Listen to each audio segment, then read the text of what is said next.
information. Monsieur Grène? Oui, allez-y, monsieur Grène. Oui, monsieur le maire.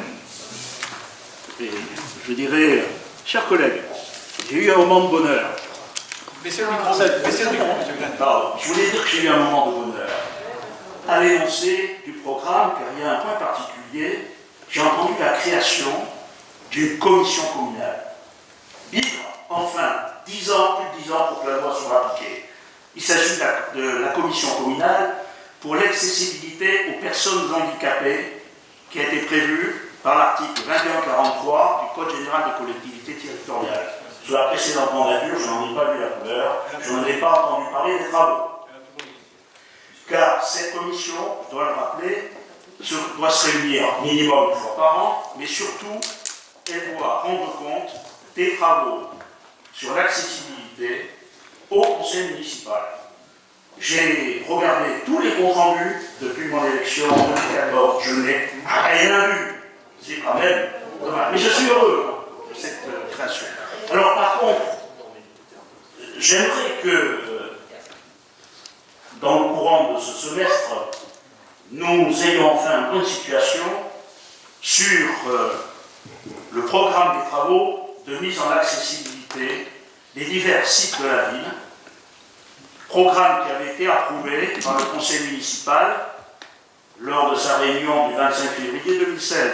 Et c'était la question numéro 20, pour ceux qui veulent rechercher. Travaux échelonnés sur 6 ans, ils doivent s'achever en 2021, mais pour le moment, et je déborde très légèrement sur le débat d'orientation budgétaire, je n'ai rien vu. Au même titre que l'an dernier, nous n'avons rien vu dans le programme et dans le budget 2020. Donc cela, il fallait quand même le souligner. Maintenant, deuxième point.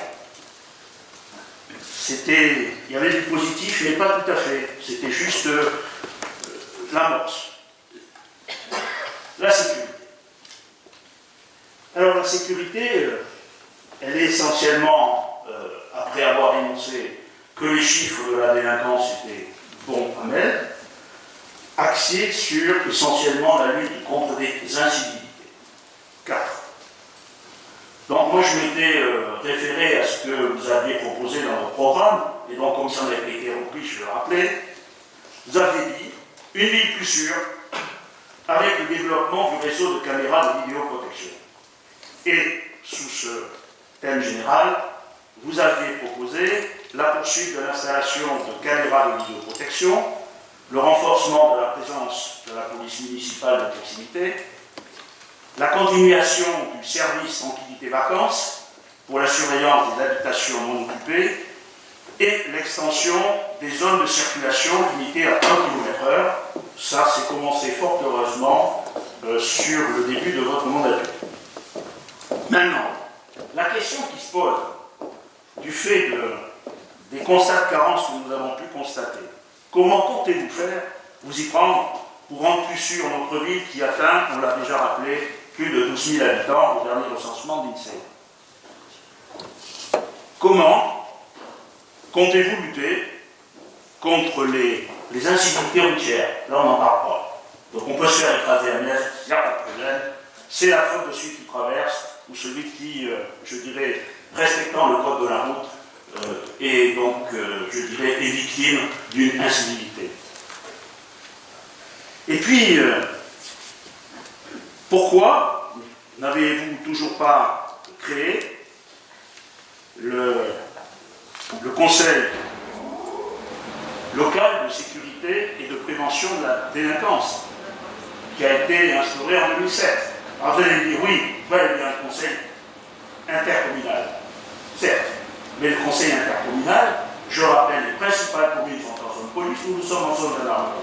Nous n'avons jamais de compte rendu des chiffres exacts de la délinquance par la gendarmerie, ce qui est rendu obligatoire par la loi d'ailleurs, et que j'ai jamais vu à mettre en conseil municipal. Ça, c'est une chose. Enfin, et ce qui est le curieux, nous avons des menaces qui ne cessent d'augmenter en matière d'incendie, d'inondation, de pollution accidentelle. On en a parlé tout à l'heure, ça a été mineur. Nous n'avons jamais été associés à l'élaboration de ces plans. Nous ne les connaissons pas, et c'est donc quelque chose de tout à fait anormal que tous ici, puisque certains parmi vous sont appelés à assurer les permanences, notamment le week-end, devraient au minimum avoir connaissance de ces plans.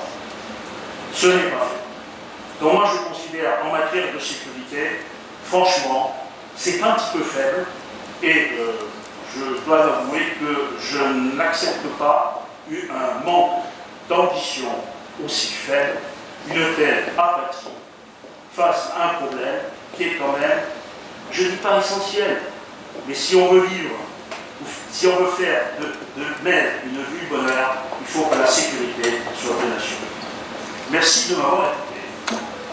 Merci, M. Grenne. Votre intervention.